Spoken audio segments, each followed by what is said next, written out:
તમામ મિत्रों ने all the best. Gujarat police PSI ASI અને કોન્સ્ટેબલ મોક ટેસ્ટ નંબર 29 કોઈપણ પ્રકારનો સમયનો બગાડ કર્યા વગર આપણે શરૂ કરીએ પ્રશ્ન નંબર 1।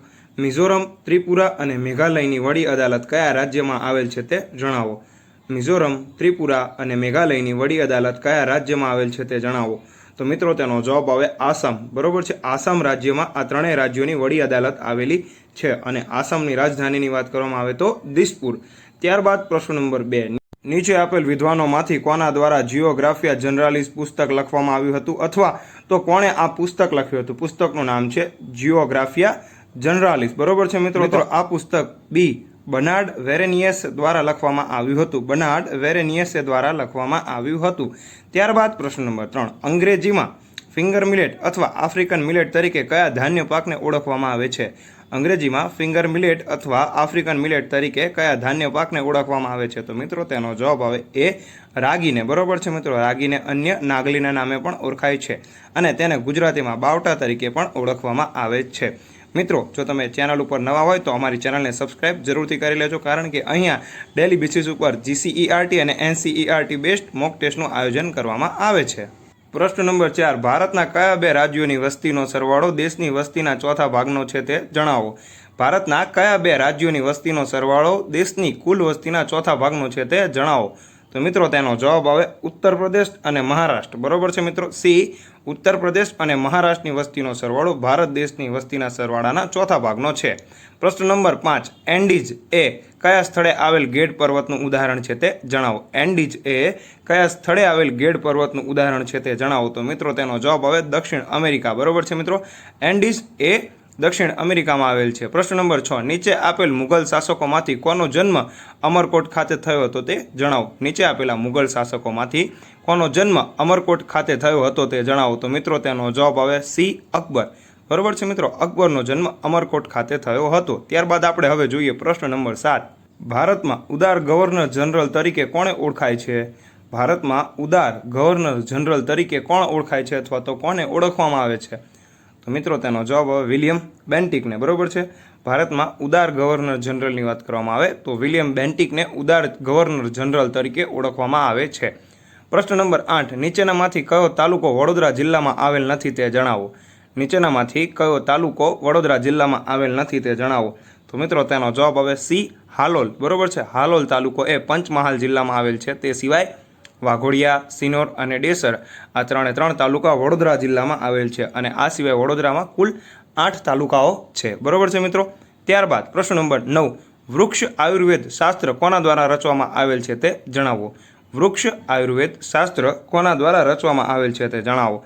તો તેનો જવાબ આવે મહામુનિ પરાશર, બરોબર છે મિત્રો। મહામુનિ પરાશર દ્વારા વૃક્ષ આયુર્વેદ શાસ્ત્ર રચવામાં આવેલું હતું। ત્યારબાદ હવે આપણે જોઈએ પ્રશ્ન નંબર 10। પ્રશ્ન નંબર 10। ચ્યુઇંગમ કયા વૃક્ષના દૂધમાંથી બને છે તે જણાવો। ચ્યુઇંગમ કયા વૃક્ષના દૂધમાંથી બને છે તે જણાવો। તો મિત્રો તેનો જવાબ હોય એ જેપોટા, બરોબર છે મિત્રો। એ જેપોટા, જેપોટા નામના વૃક્ષના દૂધમાંથી ચ્યુઇંગમ બને છે, એ જેપોટા। ત્યારબાદ પ્રશ્ન નંબર 11। જૂનાગઢ ખાતે નવઘણ કૂવો કોના દ્વારા બંધાવવામાં આવ્યો હતો તે જણાવો। જૂનાગઢ ખાતે નવઘણ કૂવો કોના દ્વારા બંધાવવામાં આવ્યો હતો તે જણાવો। તો મિત્રો તેનો જવાબ આવે એ રા ખેંગાર, બરોબર છે મિત્રો। એ રા ખેંગાર દ્વારા જૂનાગઢ ખાતે નવઘણ કૂવો બંધાવવામાં આવ્યો હતો। ત્યારબાદ પ્રશ્ન નંબર 12। ઓપેકનું સ્થાપનાનું વર્ષ કયું છે તે જણાવો। ઓપેક સંગઠનનું સ્થાપનાનું વર્ષ કયું છે તે જણાવો, બરોબર છે મિત્રો। તો તેનો જવાબ આવે 1960, સી 1960, સપ્ટેમ્બર 1960 અને ઓપેકનું full form organisation of petroleum exporting countries, બરોબર છે મિત્રો।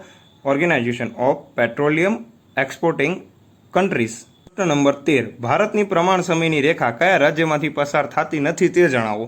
ભારતની પ્રમાણ સમયની રેખા કયા રાજ્યમાંથી પસાર થતી નથી તે જણાવો।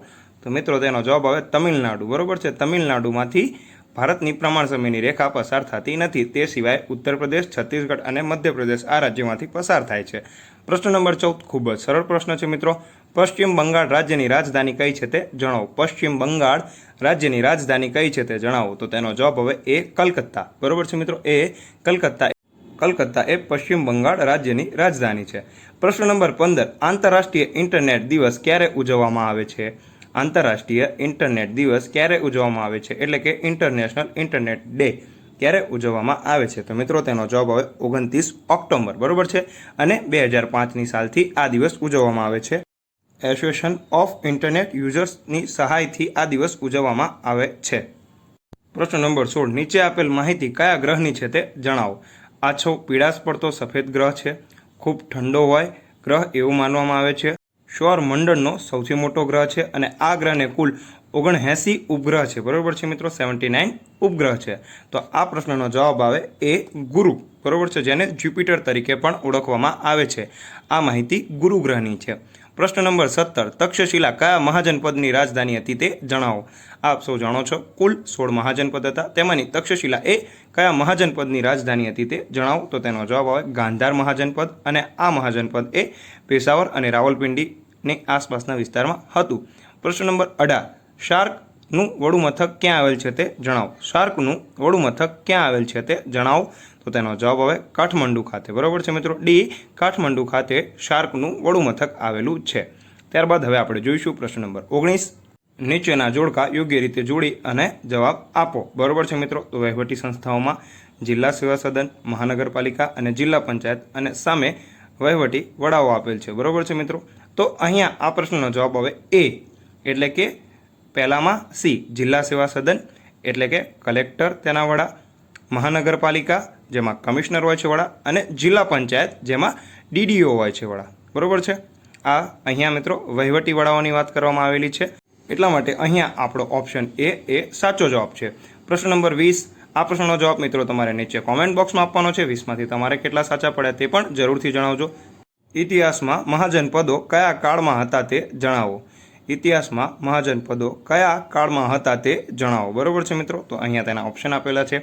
આવા જ બીજા વિડીયોને જોવા માટે અમારી ચેનલને સબસ્ક્રાઇબ કરો, વિડીયોને લાઇક કરો અને તમારા ગવર્મેન્ટ એક્ઝામની તૈયારી કરતા મિત્રો સાથે ચેનલને જરૂરથી શેર કરજો. જય હિન્દ, જય ભારત. આવનારી તમામ એક્ઝામ માટે તમને બધાને ઓલ ધ બેસ્ટ.